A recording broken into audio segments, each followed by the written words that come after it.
tan màn đêm tối tăm. Điều gì làm em yêu anh, điều gì đã khiến trái tim rung động. Chỉ một lần bên nhau thôi em biết rằng mình mãi thuộc về nhau. Có những lúc muốn ngủ say trong vòng tay em đêm cùng anh đến mai sau này. Rồi lại có những lúc đắm chìm trong men tình yêu ngất ngây tự như giấc mơ. Lại gần em một chút thôi, kiss me, ghi chặt đôi bờ vai dấu đêm còn dài. Lại gần em một chút thôi, kiss me, tựa vào đôi vòng tay lãng quên thời gian.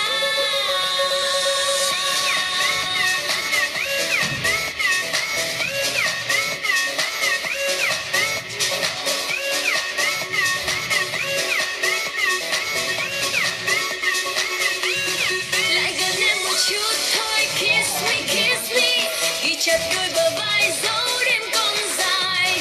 Lại gần em một chút thôi, kiss me, tựa vào đôi vòng tay lãng quên thời gian.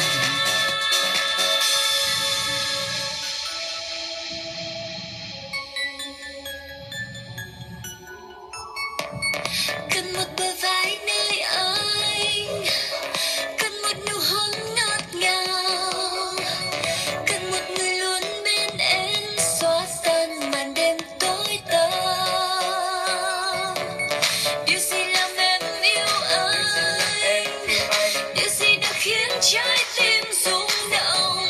Chỉ một lần bên nhau thôi em biết rằng mình mãi thuộc về nhau. Có những lúc muốn ngủ say trong vòng tay em đêm cùng anh đến mai sau này. Rồi lại có những lúc muốn chìm trong men tình yêu ngất ngây tự như giấc mơ. Lại gần em một chút thôi, kiss me, ghi chặt đôi bờ vai dấu đêm còn dài. Lại gần em một chút thôi, kiss me,